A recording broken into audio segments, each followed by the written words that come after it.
Praise be to Lord. Hallelujah. கர்த்தர் நல்லவர். ஆமென். ஹல்லேலூயா. நிச்சயமாகவே இந்த நாளிலே கர்த்தர் உங்களை கொண்டு வந்திருக்கிறார்.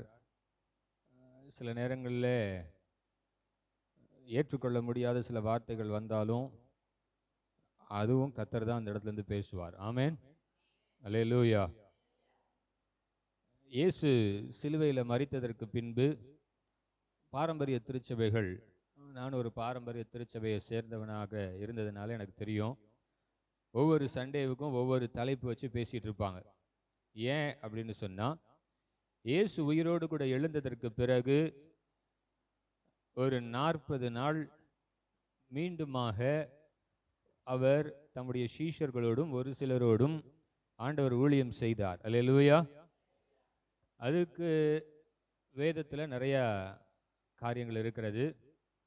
போகும்போது என்ன சொன்னார்னா, பரிசுத்த ஆவியானவரை நீங்கள் பெற்றுக்கொள்ளாமல் ஊழியம் செய்ய போக வேண்டாம், அதனால் ஒரு 10 நாள் எக்ஸ்ட்ரா, ஒரு 10 நாள் 40 நாள் அவர் தம்மை உயிரோடு கூட இருக்கிறவராய் காண்பித்தார். இன்னும் நீங்கள் எருசலேமை விட்டு புறப்படாமல் காத்திருங்கன்னாரு. ஒரு 10 நாளைக்கு பின்பு வேதம் சொல்லுகிறது, த டே ஆஃப் பெண்டிகாஸ்ட், வெந்தேகோஸ்தே என்னும் நாள் வந்த பொழுதோ பரிசுத்த ஆவியானவர் அவர்கள் மேல் இறங்கினார் என்று வாசிக்கிறோம். அல்லேலூயா. இன்றைக்கு நம்ம தியானிக்க போகிற வேத பகுதியும் கூட இயேசு உயிரோடு கூட எழுந்ததற்கு பிறகு இந்த 40 நாளில் என்ன காரியத்தை சுவிசேஷமாய் பிரசங்கித்தார் என்பதை குறித்து நம்ம தியானிக்க போகிறோம். அந்த வசனங்களில் தியானிக்கிறது நமக்கு நலமாய் இருக்கும் என்று நான் கர்த்தருக்குள் விசுவாசிக்கிறேன். அல்லேலூயா. இன்றைக்கி எப்படி இது, நான் லாஸ்ட் மந்த் செகண்ட் சண்டே இங்கே வரல, மலேசியா தேசத்துக்கு போயிருந்தேன். எனக்கு ரொம்ப ஆச்சரியமாக இருந்துச்சு. நான் 2 காரியத்தை அங்கே போதகர்கிட்ட கேட்டேன். ஐயா, இங்கே கிராம ஊழியம் இருக்கா அப்படின்னு கேட்டேன். அவர் சொன்னார் இல்லை அப்படின்னாரு. அடுத்து என்ன கேட்டேன்னா, அப்போஸ்தலர்கள் இருக்கிறார்களா அப்படின்னு. எதுக்கு அப்படின்னு கேட்டார். எனக்கு ரொம்ப ஆச்சரியமாக இருந்துச்சு. தீர்க்கதரிசிகள் இருக்காங்களா அப்படின்னு.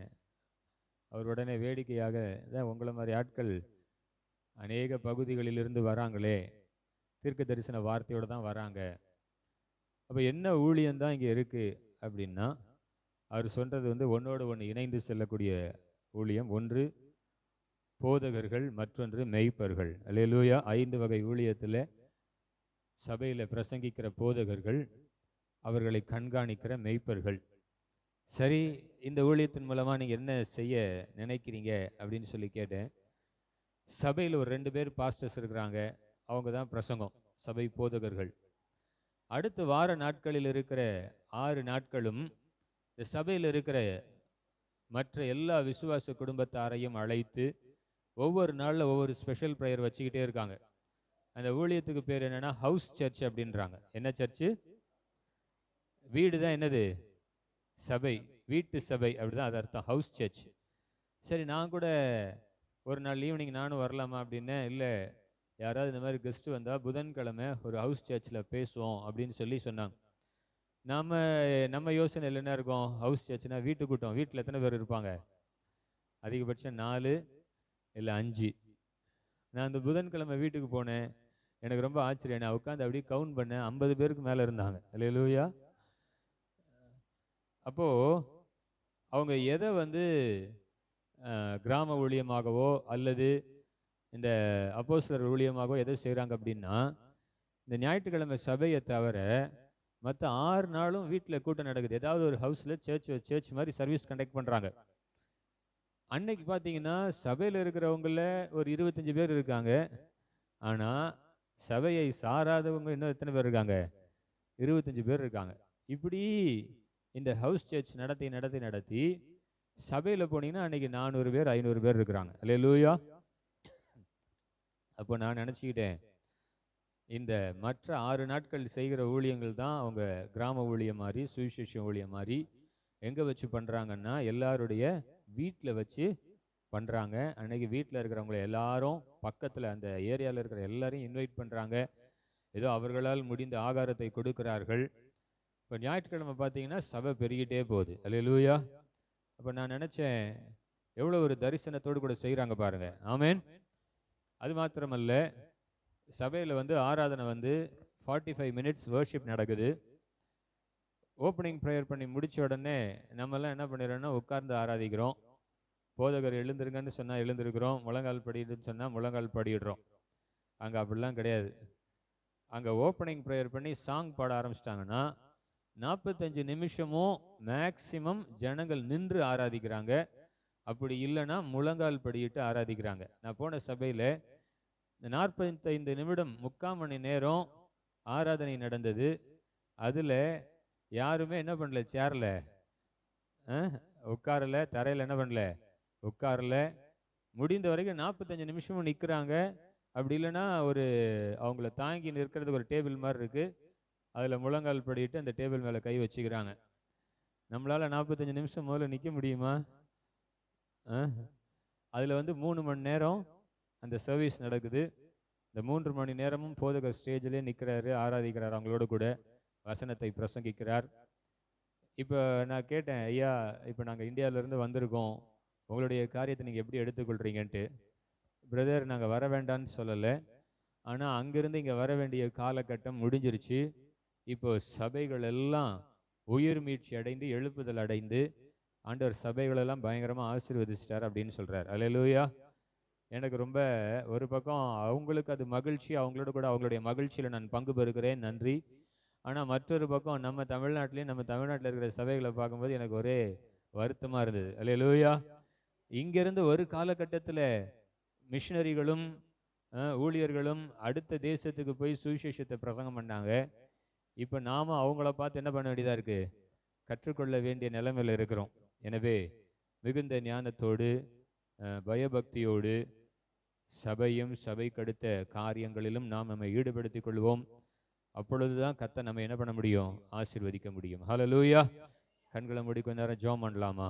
இன்றைக்கு இந்த வசனத்தின் மூலமாய் ஆவியானவர் நம்மோடு கூட இடைபடுவாராக, வார்த்தைகளினால் நம்மோடு கூட பேசுவாராக. ஆண்டவர் உயிர் தெழுந்ததற்கு பின்பு உடனடியாக பரலோகத்துக்கு ஏறி செல்லலாமே, அவர் செய்யாத ஊழியங்கள் உயிர் தெழுந்ததற்கு பின்பும் ஏன் செய்ய வேண்டும்? என்ன அப்படி இருக்கிறது? ஒரு சில வசனம் தியானிக்க போகிறதுக்கு முன்பாக ஆண்டவர்கிட்ட, ஆண்டவரே இன்றைக்கு வார்த்தையினாலே வசனங்களினாலே என்னோடு கூட சபையோடு கூட ஊழியர்களோடு கூட ஊழியங்களோடு கூட கர்த்தர் பேசுவாராக. ஹல்லேலூயா, ஹல்லேலூயா, ஹல்லேலூயா. ஆண்டவரே ஒரு விஷயம், எல்லா தடைகளை கர்த்தர் அப்புறப்படுத்துங்கப்பா.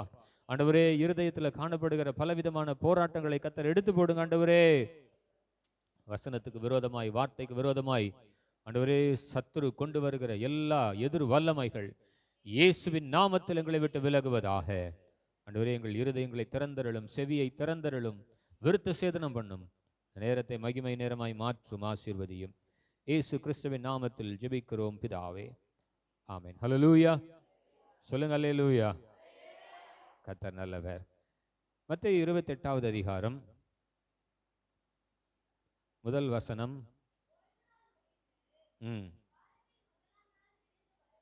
போதும். ஓய்வு நாள் முடிந்து வாரத்தினுடைய முதல் நாள் விடிந்து வருகையில். என்னுடைய பைபிளில் இந்த முதல் 2 வரிகளை மாத்திரம் அந்த கமா போட்டிருக்க வரைக்கும் தான் நான் அண்டர்லைன் பண்ணியிருக்கேன். சில நேரங்களில் ஆண்டவராகிய தேவன் பரிசுத்த ஆவியானவர் மூலமாய் வசனங்களை வாசிக்கும் பொழுது எனக்கு ஒரு ஸ்டாப் கொடுப்பார், நில்லு அப்படின்னு. அப்படின்னா என்ன அர்த்தம் அப்படின்னா, இந்த வசனத்துக்குள்ளாக ஏதோ ஒரு காரியம் இருக்கு, ஆண்டவர் நம்மோடு கூட பேச போகிறார் என்று அர்த்தம். அல்லேலூயா. நல்லா கவனிங்க. ஓய்வு நாள் முடிந்தது, வாரத்தின் முதல் நாள் விடிந்து வருகையில். ஓய்வு நாள் முடிந்தது என்றால் ஒருவேளை பழைய ஏற்பாட்டின்படி நியாயப்பிரமாணத்தின்படி சில முடிவையும் சில துவக்கத்தையும் வேதம் குறிப்பிடுகிறது. இப்போ நான் எப்படி எடுத்துக்கிறேன் அப்படின்னா, நீங்க வந்து இங்கிலீஷ்ல டேஸ் ஆஃப் த வீக் அப்படின்னு நீங்க போட்டு பார்த்தீங்கன்னா, பழைய ஏற்பாடினுடைய முறைமையின்படி எதுலேருந்து ஆரம்பிக்கும் அப்படின்னா சண்டே மண்டேன்னு தான் ஆரம்பிக்கும். நீங்கள் அது வந்து நமக்குலாம் வந்து ரொம்ப கவனிச்சுலாம் பார்த்துருக்க மாட்டோம். டேஸ் ஆஃப் எ வீக் அப்படின்னு சொன்னீங்கன்னா நமக்கு வாரத்தின் முதல் நாள் எது? நமக்கு எது? நமக்கு மண்டே. ஏன்னா 7வது நாள் தான் நம்ம ஞாயிற்றுக்கிழமை தான் என்ன பண்ணுறோம், ஓய்வு நாளாக செலிப்ரேட் பண்ணுறோம். சரியா? உயிர் தெழுந்த நாட்களாக கொண்டாடுகிறோம். ஆனால் பழைய ஏற்பாட்டினுடைய முறைமையின்படி அல்லது யூதர்களுடைய முறைமையின்படி சனிக்கிழமை தான் ஓய்வு நாள். அப்போ அவங்க சொல்றது சனிக்கிழமை முடிந்து ஓய்வு நாள் முடிந்து வாரத்தின் முதல் நாள் என்றால் என்ன அர்த்தம்? நம்ம செலிப்ரேட் பண்றபடி அதுதான் ஞாயிற்றுக்கிழமை, அதுதான் சண்டே. சரியா? இப்ப நான் அதை எப்படி சொல்றேன்? ஆவிக்குரிய பிரகாரமாக பழைய ஏற்பாட்டினுடைய முறைமை முடிந்து புதிய ஏற்பாட்டினுடைய ஒரு துவக்கம் அதிகாலை ஆண்டவராகிய தேவன் தன்னுடைய ஆரம்பத்தை அல்லது 2024 ஆண்டுகளுக்கு முன்பாக கிருபையின் நாட்களை ஆண்டவர் ஆரம்பித்தார். அல்லேலூயா. நான் சொல்றேன், இப்ப 2024 வந்துட்டேன். இப்பெல்லாம் கிருபெல்லாம் கிடையாது, கிருபையினுடைய முடிவுக்கு வந்துட்டேன் ஆல்மோஸ்ட். ஆமேன். இப்ப என்னன்னா, நம்ம செய்கிற காரியங்கள் என்னன்னு சொல்லி ஒரு நியாய தீர்ப்பின் நாட்களுக்குள்ளாக போக வேண்டிய ஒரு காலகட்டத்திற்குள்ளாக வந்துட்டோம். நம்ம ஒருவேளை சென்னையில ஒரு சின்ன ஏரியால ஒரு சபை நம்ம நடத்திக்கிட்டு இருக்கோம். நேற்றுலாம் நீங்க பாத்தீங்கன்னா பழையபடி சுமார் 200க்கும் அதிகமான வெடிகுண்டுகளை ஏவுகணைகளை நேற்றைய தினத்துல இஸ்ரேல் மேல ஒரு சில நாடுகள்லாம் சேர்ந்து போட்டிருக்காங்க. யாருக்காவது தெரியுமா? ஒரு சிலர் இஸ்ரேல் தேசத்துக்கு என்ன நடக்குதுன்றதை கவனிச்சுதான் பிப்ளிக்கல், அதாவது வேதத்தினுடைய தீர்க்க தரிசனங்கள் எல்லாம் நிறைவேறி கொண்டு வருகிறது என்று எதை வச்சு கணிக்கிறாங்க அப்படின்னா, இஸ்ரேல் தேசத்துக்கு விரோதமாக எழும்புகிற இந்த யுத்தங்களை வைத்துதான் கணித்து கொண்டிருக்கிறார்கள். அல்லேலூயா. நமக்கு தெரியல எப்போ என்ன நடக்குது, ஏதோ ஒண்ணு எங்கேயோ நடந்துகிட்டு இருக்கு, அதை பத்தி நமக்கு என்ன இல்லை, கவலை இல்லை. ஆனா சில காரியங்களை ஆண்டவர் முடிவுக்கு கொண்டு வந்து கொண்டிருக்கிறார். சில காரியங்களை ஆண்டவர் ஆரம்பித்து கொண்டிருக்கிறார். ரோமருக்கு எழுதின நிருபம் 10வது அதிகாரம் 5வது வேத வசனத்துல கிறிஸ்துவினுடைய முடிவை குறித்து பவுல் அந்த இடத்துல என்ன எழுதுறாருன்னு பாத்தீங்கன்னா, விசுவாசிக்கிற எவனுக்கும், ரோமர் 10வது அதிகாரம் 4வது வசனம், நீதி உண்டாகும்படியாக கிறிஸ்து நியாய பிரமாணத்தின் முடிவாக இருக்கிறார். அப்ப சிலுவை மரணத்தின் மூலமாக, சிலுவையில் இயேசு மரித்ததன் மூலமாக நியாய பிரமாணம் என்ன வந்துருச்சு? முடிவுக்கு வந்து விட்டது. இப்ப கிருபையின் காலம். கிருபையின் காலம்னா இயேசு மரித்து உயிரோடு கூட எழுந்த பொழுது, நான் இந்த வார்த்தைகளை தியானித்துக் கொண்டிருக்கும் போது உயிரோடு கூட எழுந்த இயேசு பேசின சில வார்த்தைகளை நான் கவனித்து பார்த்தேன். நல்லா கவனிச்சுக்கோங்க. மகதலேனா மரியாள்கிட்ட தான் முதல் வார்த்தை ஆண்டவர் பேசினார். அது கல்லறையினுடைய வாசல்லே. அடுத்தடுத்து சில காரியங்களை பேசினார். இன்றைக்கு அதுல ஒரு 3 காரியங்களை நம்ம ரொம்ப வேகமா தியானிக்க போகிறோம். நம்ம குட் ஃப்ரைடேல என்ன தியானிப்போம்? சிலுவையில 7 வார்த்தை, இயேசு பேசின 7 வார்த்தை. ஈஸ்டர் இன்னைக்கு என்ன தியானிப்போம்? அவர் இங்கே இல்லை, அவர் என்ன பண்ணிட்டாரு? உயிர் தெழுந்துட்டார். அடுத்து வருகிற 40 நாள் என்ன தியானிப்புன்றதான் இன்னைக்கு சொல்ல போகிறேன். அல்லேலூயா. சரி, இப்ப மத்தேயு 28வது அதிகாரத்தில் நம்ம இருக்கோம். 8, 9 ஆகிய வசனங்களை வாசிக்கலாம்.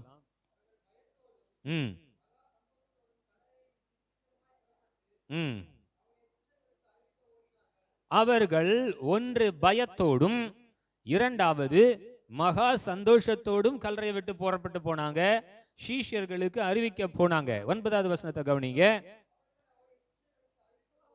அவர்கள் அவருடைய சீஷர்களுக்கு அதை அறிவிக்க போகிற பொழுது, இயேசுவே, இயேசுதாமே என்றால் அவர்கள் இவர்களை தேடி வரவில்லை, அவர்கள் அறிவிக்கத்தான் போனார்கள்.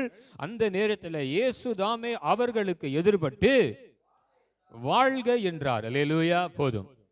இயேசு சீஷர்களை பார்த்த உடனே என்ன சொல்றாரு? சொல்லுங்க, நல்லா சொல்லுங்க. அல்லேலூயா. இப்ப அரசியல் கட்சிகள் போய்கிட்டு இருக்கு. அவங்க தான் என்ன சொல்லுவாங்க? யாரையாவது ஒருத்தர் என்ன பண்ணுவாங்க? அவங்களுக்கு தெரிஞ்ச ஆளை வாழ்த்திக்கிட்டு போவாங்க. அல்லேலூயா. சென்னையில் மெட்ரோவில் தாங்க முடியல அவங்க அட்டகாசம். அல்லேலூயா. இந்த பக்கம் ஒன்றும் காணும். நானும் அன்னைக்கு வரும்போதும் பார்த்தேன், இந்த பக்கம் ரொம்ப பெருசாக ஒன்றும் தெரில. அப்போ யாராவது ஒரு மனுஷர்களை மற்றவர்கள் மனுஷர் என்ன பண்ணிட்டே இருக்காங்க? வாழ்த்தி கொண்டு இருக்கிறார்கள். நீங்க நிருபங்களில பாத்தீங்கன்னா, அப்போஸ்தலனாகிய பவுல் எந்த பட்டணத்துல ஊழியம் செய்தாரோ அவருடைய நிருபத்தை எழுதி முடிக்கும் போது எல்லாரையும் அவர் என்ன பண்ணுவாரு? சபையாராக நாங்கள் எல்லாரும் சேர்ந்து உங்களை எல்லாரும் என்ன பண்றோம்? வாழ்த்துகிறோம். அல்லேலூயா.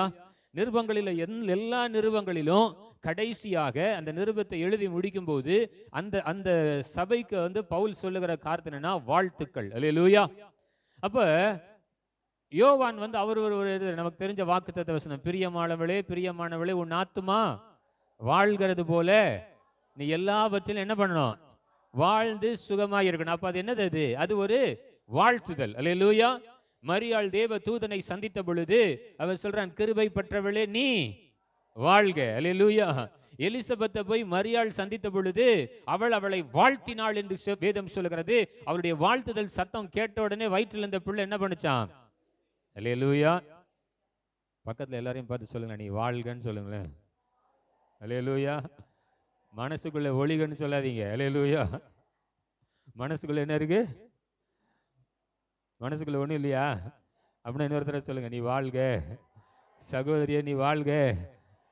சகோதரனே நீ வாழ்க. அல்லேலூயா. இப்பதான் மூஞ்சில சிரிப்பே வருது. ஆமேன். பிசாசு என்ன சொல்லுவான்? சரி, இது வாழ்கின்ற வார்த்தை வந்து நான் என்ன சொல்றேன்னா, இது வந்து ஒரு நற்செய்தி. ஆமேன். சீஷர்களுக்கு என்னது? இது ஒரு நற்செய்தி. இயேசு ஒரு மனுஷனை பார்த்து, சீஷர்களை பார்த்து அவரே நீ வாழ்கன்னு சொல்லிட்டா சத்ரு அதுக்கப்புறம் அதை மாற்ற முடியுமா? முடியவே முடியாது. ஆமேன். நான் இந்த வார்த்தைகளை வாசிக்கும் போது நம்ம பைபிள் ரீடிங்ல சில நேரத்தில் என்ன பண்ணோம்னா, வாசிச்சுட்டு அடுத்த வசனத்துக்கு போயிடுவோம். இந்த வார்த்தைகளை இயேசு தாமே அவர்களுக்கு எதிர்பட்டு அவர்களை பார்த்து அவர் சொன்ன வார்த்தை, நீங்கள் வாழ்வீர்களாக. அல்லேலூயா. பிசாசுடைய நோக்கம் என்னன்னா, நீ சாபமா போகணும். அல்லேலூயா.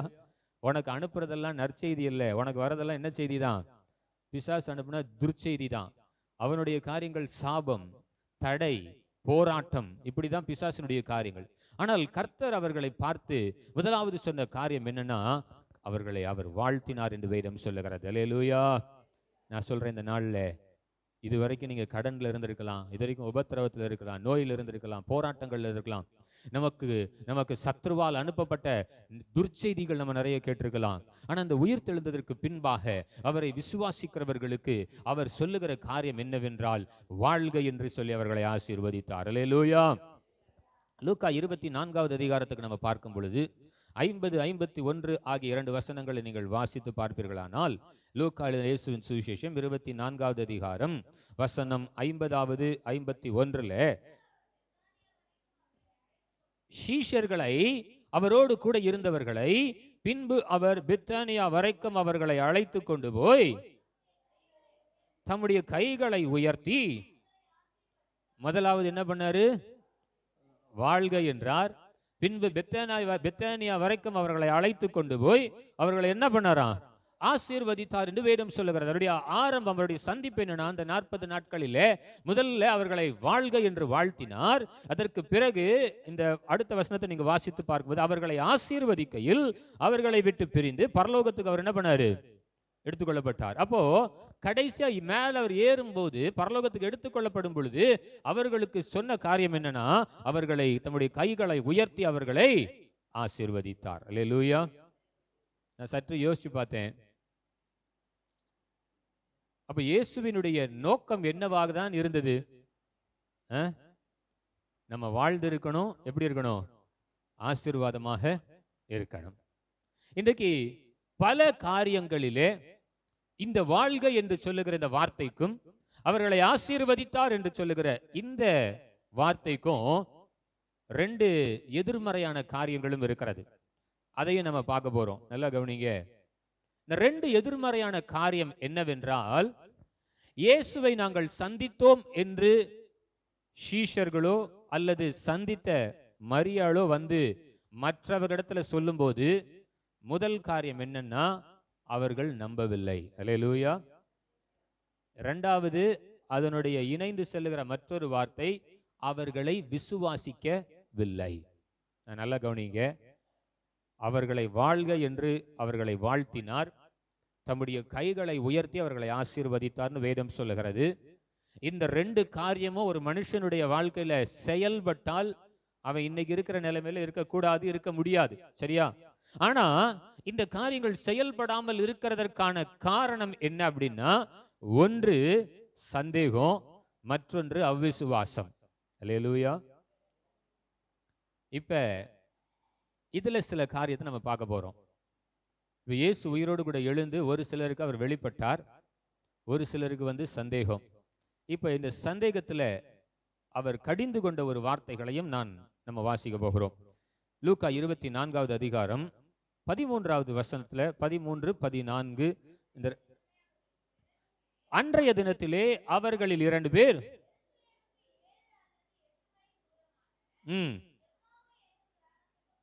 எம்மாவு என்கிற கிராமத்திற்கு 2 சீஷர்கள் போனார்கள். போகையில் இயேசு உயிர் தெழுந்த காரியங்களை குறித்தும் ஒருவரோடு ஒருவர் அவர்கள் பேசிக்கொண்டார்கள். 15 பேசி சம்பாஷித்துக் கொண்டிருக்கையில் கூட யார் ஜாயின் பண்ணிக்கிட்டா? இயேசு அவர்களோடு கூட ஜாயின் பண்ணிட்டார். இப்ப 2 பிளஸ் யாரு? 3 பேர் ஆயிட்டாங்க. அல்லேலூயா. 3 பேராய் பேசும்போது, ஆனாலும் அவரை அறியாமல் அவர்களுடைய கண்கள், நல்லா கவனிங்க, 3.5 வருஷம் கூட இருந்து ஒருத்தர் பேசுற வார்த்தையை கேட்டா சத்தத்தை வச்சா என்ன பண்ணிக்கலாம்? சரி, கல்ற வாசல்லையே இயேசு மரியாள்கிட்ட பேசிட்டு இருக்காரு. யாரை தேடுகிறாய், ஏன் அழுது கொண்டிருக்கிறாய்னு பேசுறாரு. ஆனாலும் அவள் அவரை யாருன்னு எண்ணினாலாம்? தோட்டக்காரன் என்று. எனக்கு ரொம்ப ஆச்சரியமா இருக்கும். நீங்க 10 ஒரு ஸ்கூல்ல போய் நின்று பிள்ளைங்கெல்லாம் விளையாண்டுட்டு இருக்க ஒரு மொத்த குரூப்ல நீங்க போய் உங்க சத்தத்தை உயர்த்தி கூப்பிட்டீங்கன்னா உங்க பிள்ளைக்கு உங்க சத்தம் புரியுமா புரியாதா? சில நேரத்தில் புரியலன்னா போய் நம்ம போய் திட்டுவோம். இவ்வளவு நேரம் கத்திக்கிட்டு இருக்கேன், என் சத்தம் உன் காதுல என்ன பண்ணலையான்ட்டு, விழலையான். அல்லேலூயா. என்னதான் பிள்ளை அழுதுகிட்டே இருந்தாலும் அடுத்தவங்க போய் தூக்கி நீங்க என்னதான் கொஞ்சிக்கிட்டு இருந்தாலும் பிள்ளை சத்தம் அழகு நிப்பாட்டாது. ஆனா அம்மா போய் கையில தூக்கி அது சத்தத்தை கேட்டா என்ன ஆயிரும்? ஆனா இயேசு கல்ற வாசல நின்று, ஸ்திரீயே ஏன் அழுகிறாய், யாரை தேடுகிறாய்னு கேட்கிறாரு. அந்த அம்மாவுக்கு என்ன பண்ணல? கேட்கல, யாருன்னு தெரியல. இந்த இடத்துல எம்மாவுக்கு போகிற சீஷர்கள் இயேசு அவர்களோடு கூட சேர்ந்து கொண்டார் என்று வேதம் சொல்லுகிறது. இவங்களுக்கு தெரியலன்னு சொல்றதை காட்டாலும், ஆனாலும் அவரை அறியாதபடிக்கு அவர்களுடைய கண்கள் என்ன பண்ணுச்சு? மறைக்கப்பட்டிருந்தது. சில நேரங்களில் அவரை நம்மால் அறிந்து கொள்ள முடியவில்லை. சில நேரங்களில் அவருடைய சத்தத்தை நம்மால் என்ன பண்ண முடியல? உணர முடியவில்லை, கேட்க முடியவில்லை. நம்மோடு கூட பேசுகிறது இன்னார் என்பதை, யார் என்பதை நம்மால் என்ன பண்ண முடியல? அறிய முடியல. நமக்குள்ளாக இருக்கிற கலக்கம், நமக்குள்ளாக இருக்கிற பயம், இதை நமக்கு என்ன பண்ண முடியல? ரிவீல் பண்ண முடியல. சரி, இவங்க வழியில போகும்போது நடந்த காரியத்தெல்லாம் குறித்து ஒருவரோடு ஒருவர் பேசிக்கொண்டு இருக்கிறாங்க. பேசிக்கொண்டே இருக்கும் பொழுது இப்ப நம்ம எங்க வந்துருவோம் அப்படின்னா 23வது வசனத்துல இருந்து வாசிக்கலாம், 22ல இருந்து வாசிக்கலாம். ம் ம் ம் ம் ம்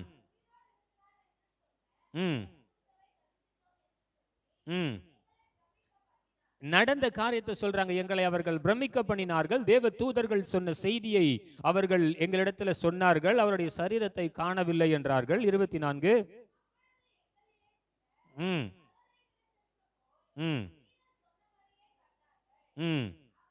அவரையோ காணவில்லை. இப்ப நடந்தது எல்லாத்தையும் இயேசு சுவாமிகிட்ட தான் சொல்றாங்க. யாரை பத்தியே சொல்றாங்க? வேற யாராவது பத்தி அவர்கிட்ட சொல்றாங்களா? இல்ல, அவரை பத்தியே அவர்கிட்டயே என்ன சொல்றாங்க? இப்ப அடுத்த வசனத்தை கவனிங்க. 25வது வசனத்தை நீங்க கவனிக்கணும். இப்பொழுதுதான் அவர் பேசுறாரு. அப்பொழுது அவர் அவர்களை நோக்கி, தீர்க்கதரிசிகள் சொன்ன யாவையும் விசுவாசிக்கிறதற்கு. அப்போ ஆசீர்வதிச்சாரா திட்டினாரா? முதல்ல வாழ்க என்றார். அல்லேலூயா. அடுத்து என்ன சொன்னாரு? கைகளை உயர்த்தி அவர்களை என்ன பண்ணாராம்? போகும் வரைக்கும் ஆசீர்வதிச்சார். ஆனா நடுவில் என்ன வருது? எப்பா அவர் அவர்களை நோக்கி தீர்க்கதரிசிகள் சொன்ன யாவையும் விசுவாசிக்கிறதற்கு புத்தி இல்லாத மந்த இருதயம்.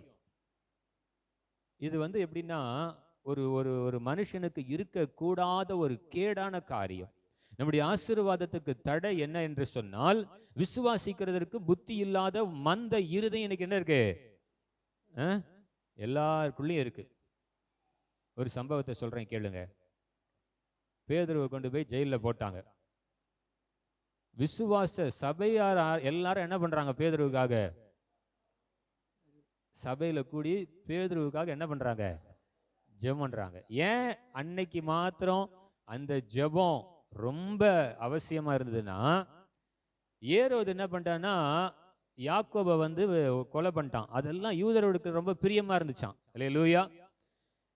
அதனால என்ன பண்ணிட்டான்னா பேதுருவையும் பிடிச்சு ஜெயில போட்டு இந்த பஸ்கா பண்டிகை முடிஞ்ச உடனே பேதுருவும் என்ன பண்ணிடலாம்? கொலை செய்தரலாம்னு சொல்லி பேதுருவை பிடிச்சி ஜெயிலில் போட்டான். இப்போ என்ன பண்றாங்கன்னா, சபையாருக்கு டைம் இல்லை. நாளைக்கு காலையில பொழுது விடிஞ்சோடனே பேதுரு எங்க போயிடுவாரு? மரணத்துக்கு நேராக போயிடுவார். ராத்திரி விழுந்தடிச்சு ஜோம் பண்றாங்க. நம்ம கூட என்ன பண்ணுவோம்னா, பிரச்சனை கொஞ்சம் அதிகமா இருந்தா என்ன பண்ணுவோம்? நம்ம தான் ஜோம் பண்றதே இல்லைன்றீங்களா? அல்லேலூயா. எங்க இருக்கு? அப்போஸ்தலர் 12வது அதிகாரமா?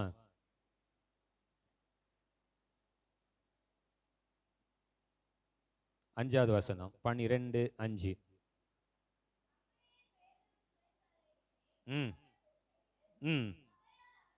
உண்மையாவே இந்த வார்த்தை ரொம்ப நல்லா இருக்கு பாருங்க. சபையார் அவனுக்காக தேவனை நோக்கி எப்படி ஜெபம் பண்ணாங்க? வார்த்தை ரொம்ப நல்லா இருக்கு, ஆசையா இருக்கு. ஒரு மனுஷனுக்காக எல்லாரும் என்ன பண்றாங்க? ஜெபம் பண்ணினார்கள் இல்ல, ரொம்ப சின்சியரா என்ன பண்றாங்க? ஜெபம் பண்றாங்க. இந்த ஊக்கத்தோடு என்கிற வார்த்தைக்கு பல வியாக்கியானங்களை சொல்லலாம். விசுவாசத்தோடு ஜெபம் பண்ணியிருப்பாங்க. எதிர்பார்ப்போடு அற்புதம் எப்படி என்ன பண்ணிரும்? நடந்துரும். நம்ம ஜெபம் பண்ணா ஆண்டவர் நம்ம ஜெபத்தை என்ன பண்ணிடுவார்? கட்டாயம் கேட்டுருவாரு. ஊக்கத்தோடு ஜெபிக்கிறது என்றால் அதுதான். யாக்கோபு எப்படி விடானா விடாப்பிடின்றாங்க. விடாப்பிடி. நீர் என்னை ஆசீர்வதிக்கலாம் என்ன பண்ண மாட்டவங்கள விட மாட்டாது. விடாப்பிடியான ஜெபம். சபையார் ஊக்கத்தோடு ஜெபம் பண்றாங்க. ஆண்டவரே பார்த்து இறங்கிட்டார். இந்த சபையாரா இவ்வளவு ஊக்கத்தோடு கூட ஜெபம் பண்றதுன்னு. அல்லேலூயா. உடனே தேவதூதன் அனுப்பிட்டார். எங்க அனுப்பிட்டாரு? சிறைச்சாலைக்கு அனுப்பிட்டார். இப்போ நான் சொல்றேன் கவனிங்க. ஊக்கத்தோடு ஜெபம் பண்ணும்போது பரலோகம் அந்த ஜெபத்தை கனம் பண்ணி பரலோகத்தினுடைய வேலை ஆரம்பிக்குது. எங்க ஆரம்பிக்குதுன்னா, யாருக்காக ஜெபிக்கிறாங்களோ அவங்களுக்கான வேலை ஆரம்பிக்கப்பட்டது. ஆண்டவர் டைரக்டா என்ன பண்ணிட்டாரு? தேவ தூதனை எங்க அனுப்பிட்டாரு? சிறைச்சாலைக்கு அனுப்பிட்டாரு. நமக்கு இந்த சம்பவம் தெரியும். சிறைச்சாலையில போய் 7வது வசனத்தை வாசிப்போம். அப்பொழுது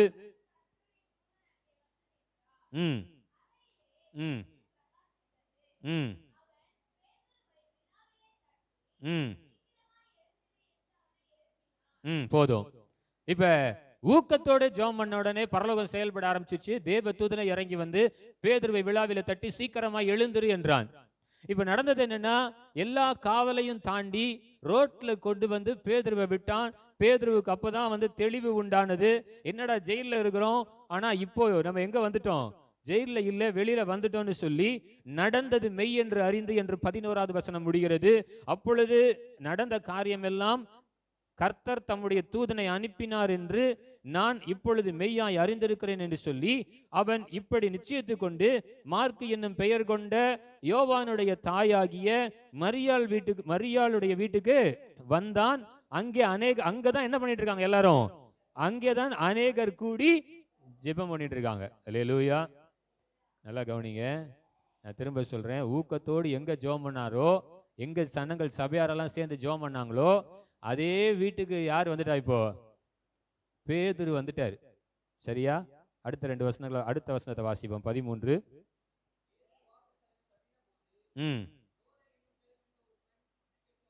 என்ன கேட்க வந்தா? நல்லா கவனிங்க. இப்ப வந்து கதவை பூட்டிட்டு ஜெபம் பண்றாங்க. கதவை தட்டினாங்கன்னா, அந்த நாட்களில பொதுவாக நான் இந்த நடந்த காரியத்தை சொல்றேன்னா, பயங்கரமான உபத்திரவம் இருந்துச்சு. ஏரோது அல்லது அந்த நாட்களில யூதர்களுக்கு விரோதமாய், சீஷர்களுக்கு விரோதமாய் இருந்த யாராக இருந்தாலும் பிடிச்சிட்டு கொண்டு போய் கொலை செய்யறது தான் அன்னைக்கு வேலையே. இப்ப சின்சியரா ஜெபம் பண்ணிட்டு இருக்கும்போது ஜெபத்தினுடைய சத்தத்தை கேட்டு யாராவது வந்துட்டாங்க அப்படின்னா இவங்களால கதவை உடனே என்ன பண்ண முடியாது. அப்படின்னா இவங்களுக்குள்ள என்ன இருக்கு? பயம் இருக்கு. அல்லேலூயா. இதனாலதான் என்னவோ தெரியல, சீஷர்கள் எல்லாம் பயந்து ஒரு வீட்டுக்குள்ள ஒளிஞ்சு கதவை பூட்டிட்டு இருக்கும்போது இயேசு கதவவே தட்டலை. என்ன பண்ணிட்டாரு? பூட்டப்பட்ட கதவுக்குள்ள அவரே போயிட்டாரு. போய் உங்களுக்கு என்னது சமாதானம். கதவை தட்டினா ஒருத்தன் கூட என்ன பண்ண மாட்டான்? திறக்க மாட்டான். எப்படி தப்பிக்கலான்னு தான் பார்ப்பானே தவிர கதவை தட்டினா நம்மளை என்ன பண்ணிடுவாங்க? பிடிச்சிக்குவாங்க. இவ கூட கதவை என்ன பண்ணல, தட்டலை. ஆனா ஊக்கத்தோடு ஜெபம் பண்றாங்க. கதவை போய் திறக்கிறதுக்கு என்னது? பயம். போய் ஒற்று கேட்கதான். என்ன அப்போ 14வது வசனம், பேதுருவினுடைய சத்தத்தை வெளியில நின்று என்ன பண்ணிட்டு இருக்காரு? கத்திக்கிட்டு இருக்காரு, டேய் கதவை திறங்க அப்படின்னா கதவை திறக்கல. பேதுருடைய சத்தத்தை அறிந்து சந்தோஷத்துல எதை திறக்கல? கதவை திறக்கல. நான் இங்க சந்தோஷம் இவக்கு சொல்றேன். ஏன்னா இவ சத்தத்தை கேட்டு யாருன்னு புரிஞ்சுக்கிட்டா? பேதுரு தான். நம்ம சபையாரெல்லாம் என்ன பண்றோம்? பேதுருக்காக தான் ஜெபிச்சோம். பேதுரு தான் வந்தாரு. சந்தோஷத்துல கதவை திறக்காம உள்ள போய் உள்ள இருக்கவங்கிட்ட சொல்றா. இப்ப அவங்க சொல்ற காரியத்தை இந்த வசனத்தை கவனிங்க. அடுத்து அவர்கள் நல்லா கவனிங்க. என்ன சொல்றான்றாங்க? பிதற்றுகிறார். என்னது? பைத்தியம் மாதிரி என்ன பண்ணாத, எதையாவது வளராத. ஏன்? பேதுருவால வெளியில வர முடியுமா? முடியாது. நல்லா சில நேரத்தில் கேளுங்க. ஊக்கத்தோடு ஜெபிக்கிற ஒரு இருதயம் இருந்தது. ஆனா நடந்து கொண்டிருக்கிற அற்புதத்தை அவர்களால் என்ன பண்ண முடியல?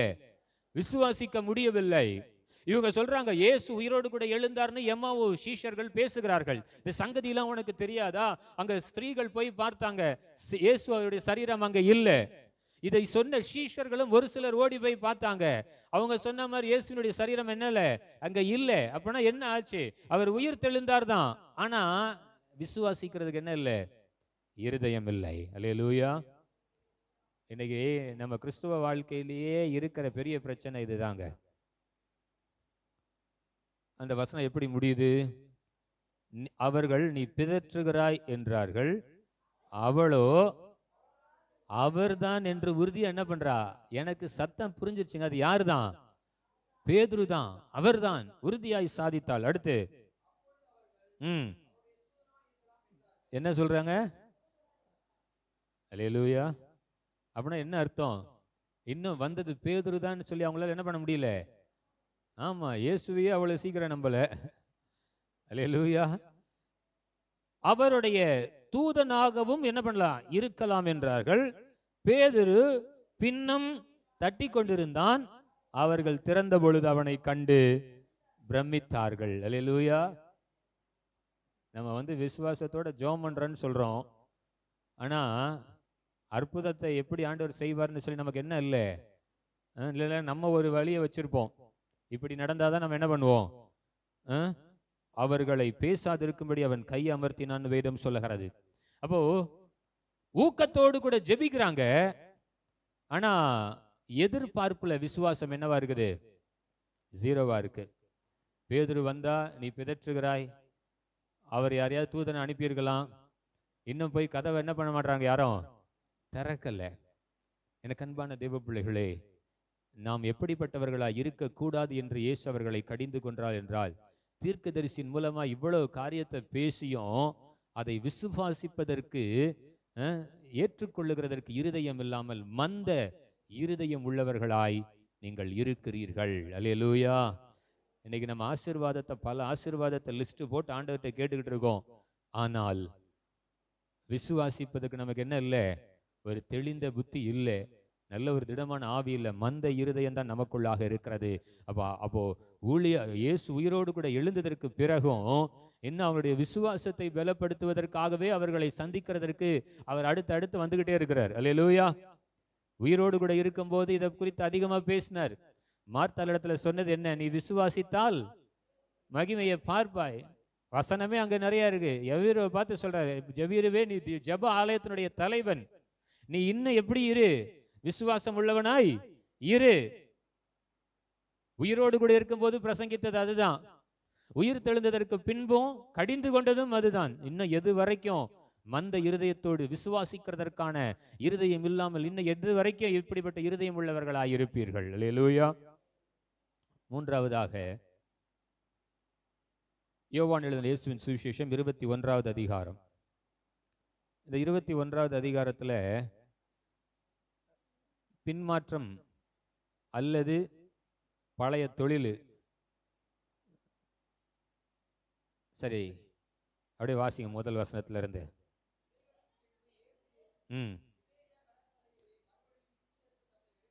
மறுபடியும் சீஷர்களுக்கு தம்மை வெளிப்படுத்தினார். விவரம்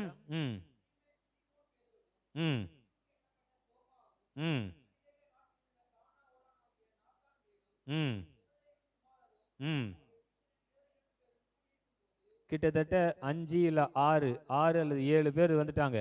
எல்லாரும் கூடி இருக்கும் போது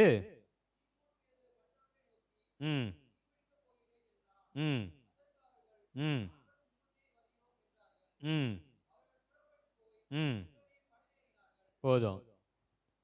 இயேசு உயிரோடு கூட எழுந்ததற்கு பிறகு நடந்த காரியத்தில் இதுவும் ஒரு காரியம். திபேரியா கடற்கரையில் அவர் தம்முடைய சீஷர்களை மறுபடியும் சந்திக்க வந்தார். அங்க பேதுருவோடு கூட இருந்த ஒரு 5 பேர், பேதுரு கேட்கிறாரு, நான் மீன் பிடிக்க போறேன் அப்படின்றாரு. இவங்களும் கூட என்ன பண்ணிட்டாங்க, கிளம்பிட்டாங்க. அல்லேலூயா. டிராக்ஸ் கொடுப்போம் வாங்கள் அப்படின்னா எவனும் வரமாட்டான். இப்பதான் சொன்னாங்க, அட்லீஸ்ட் தேதியாவது ஞாபகம் வச்சுக்கோங்க, அது கூட எனக்கு தேவையில்லை இப்போதைக்கு. கடைசி வாரத்துக்கு முந்தின வாரம் நீங்கள் அறிவிக்கும் போது அந்த வாரம் மாத்திரம் நாங்கள் ஜெபம் பண்ணுவோம். நமக்கு சில காரியங்கள்லாம் இல்லை, ஆனால் வேண்டாத காரியத்துக்கு கூப்பிட்டா ஃபர்ஸ்ட்டாக கையை தூக்குறது, நாங்களும் வருகிறோம். அல்லேலூயா. எழுதினது அப்படி தான் எழுதியிருக்கு. அவர்களும் என்ன சொல்றாங்க, நாங்களும் உம்மோடு கூட வருகிறோம். சரி, அடுத்த நாள் நைட்டு ஒன்றும் கிடைக்கல. விடியற் காலமான பொழுது இயேசு கரையில் நின்றார். இங்கேயும் அவரை இயேசு என்று சீஷர்கள் என்ன பண்ணல. இந்த மாதிரி வாசிக்கும் போது எனக்கு கோபமா வருது. அல்லேலூயா. அவர் அவங்கள தேடி தேடி போறாருங்க. 2 நாளைக்கு ஒரு தடவை ஒரு மனுஷன் அவங்கள பார்க்க வந்தான் அப்படின்னா முதல் 2 நாள்ல தெரியலனாலும் 3ஆவது நாள் தெரியுமா தெரியாதா? இவனை அங்கே எங்கேயோ பார்த்தமே, எங்கேயோ பார்த்தமே, திரும்ப திரும்ப இந்த ஆள் என் கண்ணிலேயே மாற்றாருன்னு தெரியாத ஆளாக இருந்தால் கூட நம்ம என்ன பண்ணிடுவோம், கண்டுபிடிச்சிருவோம். ஆனால் இங்கே மறுபடியும் மறுபடியும் சொல்லுது. ஆனால் வார்த்தை திரும்ப என்ன சொல்லுதுன்னா, சீஷர்கள் அவர்களை என்ன பண்ணலை, அறியவில்லை. 5வது வசனத்தை தான் நம்ம பார்க்க போகிறோம். இயேசு அவர்களை நோக்கி, பிள்ளைகளே, புசிக்கிறதற்கு ஏதாகிலும் உங்களிடத்துல உண்டா என்றார். அதற்கு அவர்கள், நம்ம கிட்ட இருக்கிற எப்பயுமே பதில் என்ன பதில் தான், ஒன்றும் இல்லை. இதை மட்டும் நீங்க நீங்க எதிர்பார்க்க வேணாம். ஆட்டோமேட்டிக்கா அவங்க வாயிலிருந்து என்ன வந்துடும், ஒன்றும் இல்லை. அல்லேலூயா. ஏதாவது இருக்கா? கிடையாது. எப்பயாவது இருக்குமா? எப்பயும் என்ன பண்ணது, இன்னைக்கு தான் ஏன் இல்லை, எப்பயாவது இருக்கா? இல்லை, எதுவும் இல்லை தான். அல்லேலூயா. ஒன்றும் இல்லை. ஒருவேளை எழுத்தின் பிரகாரம் அன்றைக்கு இரவு அவங்க மீன் பிடிக்கல, அதனால ஒன்றும் இல்லை. ஆனா நான் கேட்கறது, நம்ம இடத்துல ஆண்டவர் ஏதாகிலும் இருக்குனான்னு கேட்டா எப்பயுமே என்னதான் நமக்கு என்னதான் பழக்கம், வாங்கிதான் பழக்கம். அல்லேலூயா. யாராவது கொடுத்தா லைன்ல போய் நின்னுனாலும் எத்தனை மணி நேரம் ஆனாலும், இந்த தடவை இங்க எதுவும் கொடுக்கலையா எலெக்ஷனுக்கு? ரெக்கார்டடா லைவா? ரெக்கார்டட் தானா? ஓகே. என்னை தேடி வந்தாங்க ஒரு வாரத்துக்கு முன்னாடி. அன்னைக்கு பார்த்தா செவ்வாய்க்கிழமை பாஸ்டர்ஸ் மீட். உள்ள 35 பேர் இருந்தோம். வந்தோடனே ரிஜிஸ்டரில் எப்பயுமே பாஸ்டர்ஸ் மீட்டில் சைன் வாங்குவாங்க, அங்கே வாங்கியாச்சு. 28 பேர். அவரே ஒருத்தர் வந்தார். அவர் ஒருத்தர் போதகர் மூலமாக வந்தார். ஐயா இன்னைக்கு எவ்வளோ பேர் வந்திருக்கீங்க அப்படின்னாரு. 30 பேர் இருப்பாங்க. இல்லை இன்னொரு அப்பா பாஸ்டரம்மா, இவங்க அவங்க எல்லாரையும் சேர்த்து, இந்த கீபோர்டு வாசிக்கிற தம்பி எல்லாரையும் சேர்த்து சொல்லுங்கள், 40 பேர் வந்திருப்பாங்க. அப்படியா அப்படின்னு கேல்குலேட் பண்ணிட்டார். 4 5 சார் எவ்வளோங்க? 20 அப்படின்னாரு. 4 5 சார்னா என்ன? 20. 40 பேர் இன்ட்டு 5. அந்த 5 என்னன்னு தெரியாது. இருக்கிறது 40 பேர், ஆளுக்கு 5000 ரூபா. அல்லேலூயா. அப்படின்னா எவ்வளோ ஆச்சு? 2 லட்சமா? ஒரு ஆளுக்கு 5000 ரூபானா 20 பேருக்கு என்னங்க ஆச்சு? 40 பேருக்கு கணக்குலையும் வீக்கா? 10 பேருக்குன்னா 50000, 40 பேருக்கு 2 லட்சம். உடனே அவரு பாஸ்டர்ஸ் மீட் நடந்துகிட்டே இருக்கட்டும், நான் திரும்ப வரேன் அப்படின்ட்டு போயிட்டார். அடுத்து பாஸ்டர்ஸ் மீட் முடிகிறதுக்கு முன்னாடி ஒரு 1/2 மணி நேரத்துக்கு முன்னாடி வந்துட்டார். அவர் கூட ஒரு 2 பேருக்கு கூப்பிட்டு வந்துட்டார். அப்படி நான் வெளியில் எட்டி பார்த்தேன். 2 கொடி தெரிஞ்சுது. கொடியில் பெருசாக தாமரை தெரிஞ்சிச்சு. அல்லேலூயா. அவர் உள்ள வந்து அனௌன்ஸ்மெண்ட் கொடுக்குறார். என்ன அனௌன்ஸ்மெண்ட்? ஐயா, இந்த பணம் உங்க எல்லாருக்கும் ஊழியம் செய்கிற ஊழியர்களுக்கெல்லாம் இந்த ஊழியர் கொடுக்க சொன்னார் அப்படின்னாரு. நான் வெளியில தான் பார்த்துட்டேனே. சரி, ரைட், நீங்க யாருக்கு வேணாலும் ஓட்டு போட்டுக்கோங்க, அதை பத்தி பிரச்சனை இல்லை. அவர் சொன்னது இது லைவ்ல பண்ணாலும் பரவாயில்ல. அல்லேலூயா. நீங்க யாருக்கு வேணாலும் ஓட்டுக்கு போட்டுக்கோங்க, ஆனா இங்க இருக்கிற ஊழியர்களுடைய ஆசீர்வாதத்திற்காக இது ஒரு சிறு தொகையை நாங்கள் கொடுக்க போகிறோம். வேண்டுகிறவர்கள் வாங்கிக்கலாம், வேண்டாதவர்களை குறித்து கவலை இல்லை அப்படின்னு சொல்லி அவர் எந்த கட்சின்னு சொல்லிட்டார். ஆனா ஒரு 3 பேரை தவிர எல்லாரும் வாங்கிட்டாங்க. அல்லேலூயா. ஏன்னா நம்ம வந்து எப்பயுமே எதுதான் நமக்கு பழக்கம், வாங்கி வாங்கி எல்லாரும் வாங்கிட்டு போயிட்டாரு. போன உடனே அதுல ஒரு 3 பேர் கர்த்தர் அவங்களையும் ஆசீர்வதிக்கிட்டோம். ஆனா இன்னும் ஒரு 5 பேர் இருந்தாங்க, அவங்க என் கூட இருந்தாங்க. அவங்க வாங்கிட்டாங்க. ஆனா வாங்கிட்டு அங்கேயே ஒரு சில காரியத்தை செஞ்சாங்க, அதுவும் பாராட்டத்தக்கதாக இருந்தது. அங்க பக்கத்துல 2 ஆர்ஃபனேஜ் வந்து ரோமன் கேத்தலிக் ஒன்று நடத்துறாங்க. இன்னொருத்தர் வந்து இந்த காக்கும் கரங்கள் மாதிரி வேற ஒருத்தர் நடத்துறாங்க. டக்குன்னு அவனை ஃபோன் பண்ணி 2 பேர் வர சொன்னாங்க. 3 பேர் சேர்ந்தாங்க. 15,000 அவன் கையில் கொடுத்து, இன்னைக்கு ஃபுல்லாக ஆர்ஃபனேஜில் இருக்க எல்லாருக்கும் சாப்பாடு வாங்கி கொடுத்துருங்க, நைட்டு இது கொடுத்துருங்க, 15,000த்துக்கு எத்தனை நாள் சாப்பாடு போகணும்னு நானும் தான் அங்கே இருந்தேன். டக்குன்னு ஃபோன் பண்ணி அவங்க என்னன்னு தெரில வாங்கிட்டாங்க. அதுக்கப்புறம் தான் கட்சி என்னன்னு தெரியுது. பரவாயில்லன்னு சொல்லிட்டு உடனே கூப்பிட்டு இந்தாங்க அப்படின்னு சொல்லிட்டு ஒரு 3 பேர் கொடுத்துட்டாங்க. இன்னும் ஒரு 3 பேர் அந்த நடத்தின போதிட்ட கேட்டாங்க, ஐயா இதே மாதிரி நாளைக்கு எங்கேயாவது நடக்குதான்ட்டு. அல்லேலூயா. ஏன்னா அங்கேயும் என்ன பண்ணிடலாம், போயிடலாம். நான் சொன்னேன், அவன் 3 பேரை நோட் பண்ணி வை, வெளியில் 4 அடியால் செட் பண்ணி வை, நம்ம அவங்களை உதைச்சாலும் தப்பு இல்லை, அவனுக்கு கையை காலை உடைக்கிறதுக்கு என்னன்னு பாருங்கடான்னு. ஏன்னா வாங்கி வாங்கி தான் பழகிச்சே தவிர உங்களிடத்துல என்ன இருக்குன்னா, ஆண்டவரே எதாகிலும் நீங்க நல்லா கவனிச்சு பாருங்க, பவுல் சொல்றாரு, வாங்குகிறத பார்க்கிலும் கொடுப்பதே பாக்கியம். அல்லேலூயா. நானும் என்னோடு கூட இருக்கிறவர்களை சாப்பாடுகிறதற்கும் அந்நியரை உபசரிக்கிறதற்கும் இந்த கைகளினாலே நாங்க என்ன செய்தோம்? வேலை செய்தோம். அல்லேலூயா. ஒருவனிடத்துல நாங்கள் எதையாகிலும் என்ன பண்ணல? வாங்கல. என்கிட்ட என்ன இருக்குன்னா, என்ன இருந்தால் என்ன பண்ணு, என்கிட்ட இருக்கிறத தரேன். அல்லேலூயா.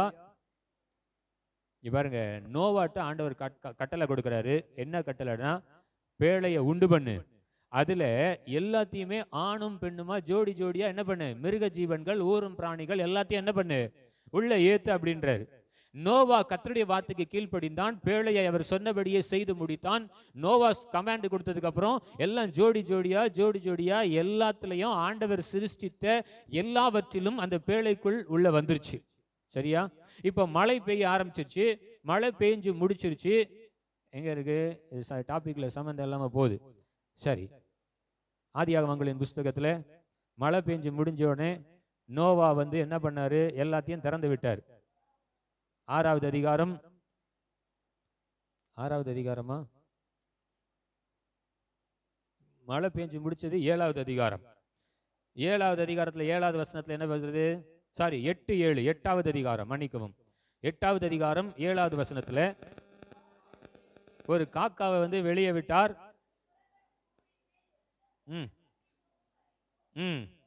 அது போயிட்டும் வரட்டுமா இருந்தது. என்ன ஆகல? அப்ப ஜலம் வற்றி போகல. 8வது வசனம், அறியும்படி ஒரு புறாவை தன்னிடத்திலிருந்து வெளியே விட்டான். இருந்தபடியினால் தன்னுடைய உள்ளங்காலையே வைக்கிறதுக்கு என்ன இல்லை, இளைப்பாறை இடம் இல்லாததுனால அது பேழைக்குள் திரும்ப வந்தது. அப்ப ஜலம் வத்தல. இப்ப இப்படியே நடந்துகிட்டே வருது. கடைசியில வந்து என்ன ஆச்சுன்னா, ஜலம் வற்றினதற்கு பின்பு 17வது வசனத்துல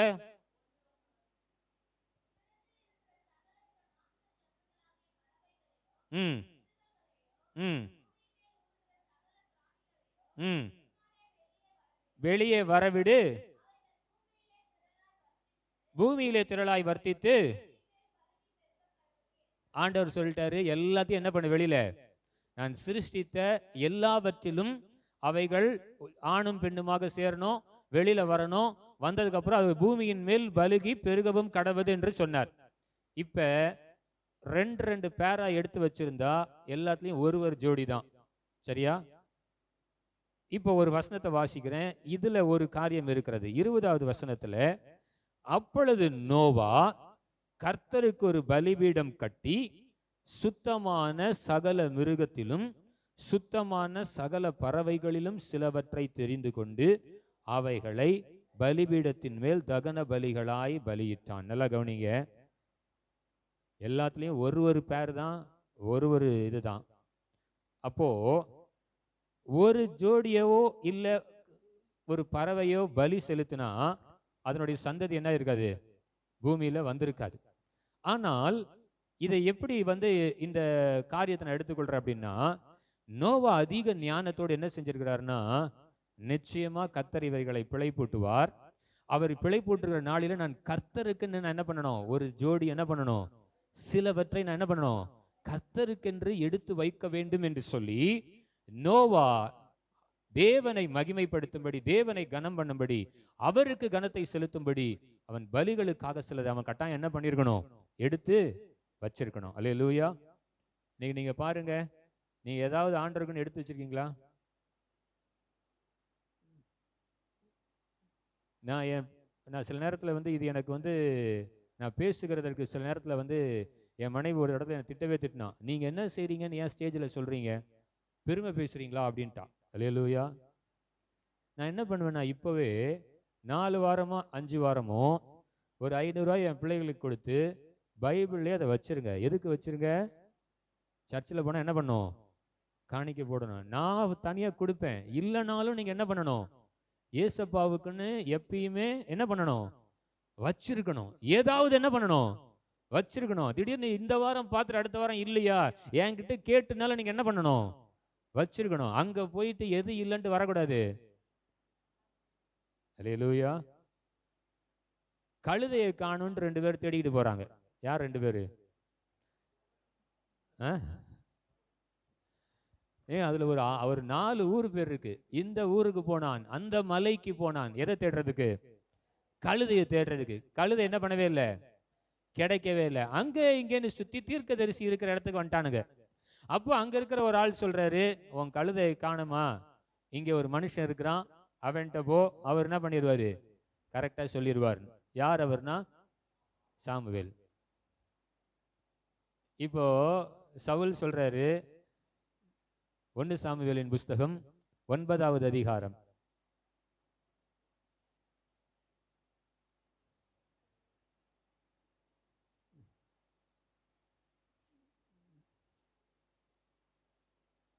நேரம் வேகமா போகுது, இதோட முடிச்சிருவோம்.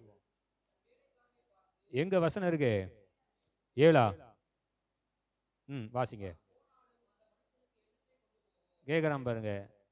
1 சாமுவேலின் புஸ்தகம் 9வது அதிகாரம் 7வது வசனம். Correct, very good. நாம் அங்க போனாலும் அந்த மனுஷனுக்கு என்னத்தை கொண்டு போவோம்? நம்மகிட்ட இருந்தது என்னது, அதை கூட நம்ம என்ன பண்ணியாச்சு, செலவழிஞ்சிருச்சு. பையில் இருந்த கொஞ்சம் தின்பண்டமும் இல்லை, நம்முடைய பையில் இருந்த தின்பண்டங்கள் செலவழிந்து போயிற்று. தேவனுடைய மனுஷனாகிய அவருக்கு கொண்டு போகத்தக்கதாக காணிக்கை நம்ம இடத்துல ஒன்றும் இல்லையே. இவ யாரு? கழுதைக்குடைய எஜமான் சொல்றாரு. அப்பாவுடைய கழுதை தேடிட்டு வந்த பையன் சொல்றாரு. ஆனா அடுத்த வசனத்தை கவனிங்க, வேலைக்காரனை கவனிங்க. அந்த வேலைக்காரன் பின்னும் சவுலை பார்த்து, இதோ என் கையில் இன்னும் 1/4 சேக்கல் வெள்ளி இருக்கிறது. தேவனுடைய மனுஷன் நமக்கு நம்முடைய வழியை நமக்கு அறிவிக்கும்படி அதை அவருக்கு. யார்கிட்ட காசு இருக்கு? வேலைக்காரன் கூட என்ன வச்சிருக்கான், கொஞ்சம் வச்சிருக்கான். அல்லேலூயா. இன்னைக்கு யோசிச்சு பார்த்தீங்கன்னா, நம்ம வீட்டில் வேலை செய்கிறவங்க கூட இன்னைக்கு நல்லா தான் இருக்கிறான். அல்லேலூயா. நம்மகிட்ட தான் என்ன இல்லை கொடுக்கறதுக்கு. இயேசு சுவாமி கேட்குறாரு, பிள்ளைகளே ஏதாவது உங்கள்கிட்ட இருக்குதான்னு கேட்டா எப்பயுமே அதே போல் தான், அன்னையிலேருந்து இன்னைக்கு வரையும் அதே போல் தான். எங்ககிட்ட என்னது இல்லை, ஒன்றும் இல்லை. இன்னைக்கு நான் திரும்ப சொல்கிறேன், நம்மையே ஆண்டவருக்கு என்று ஏதாவது செய்வோம். ஏதாவது ஒரு ஊழியத்தை செய்யுங்க. ஆண்டவருக்கு கொடுக்கத்தக்கதாக அப்படின்னு சொன்னா நீங்க நான் சொன்னதுனால 2 சம்பவம் பலி செலுத்துகிறதற்கு வச்சிருந்தனாலேயோ இல்லை கொடுக்கறதற்கு காணிக்கை என்னனாலும் காணிக்கையை மாத்திரம் நான் சொல்லவில்லை. ஆண்டவர் உங்களிடத்துல என்ன இருக்குதுன்னு கேட்டா ஒண்ணு இல்லைன்ற வார்த்தையை மாத்திரம் சொல்லாம ஆண்டவரே இருக்கிறது எதுவோ அதை உங்கள்கிட்ட தருகிறேன். அல்லேலூயா.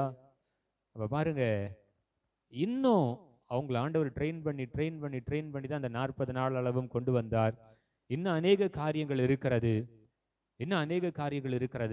இதையெல்லாம் சொல்லிட்டு கடைசியாக அவர் சொன்ன காரியம் என்னன்னா, பரிசுத்த ஆவியானவர் ஊற்றப்படும் வரை எருசலேம் விட்டு என்ன பண்ணாதீங்க, போகாதீங்க, காத்திருங்க, ஜெபம் பண்ணுங்க. இந்த 40 நாள் அளவும், அடுத்து அவர் சொன்ன இந்த 40 நாள் அளவும், அதற்கு பின்பு அடுத்து ஒரு 10 நாட்கள் அளவும் அவர்கள் எருசலேமை விட்டு போகாதபடி காத்திருந்தார்கள். அல்லேலூயா. கர்த்தருடைய வார்த்தையை அவர்கள் கீழ்ப்படிந்தார்கள். பரிசுத்த ஆவியானவரும் ஊற்றப்பட்டார். ஆமென். இன்றைக்கு நம்ம தேவ சமூகத்தில் அதிகமாய் காத்திருப்போம்.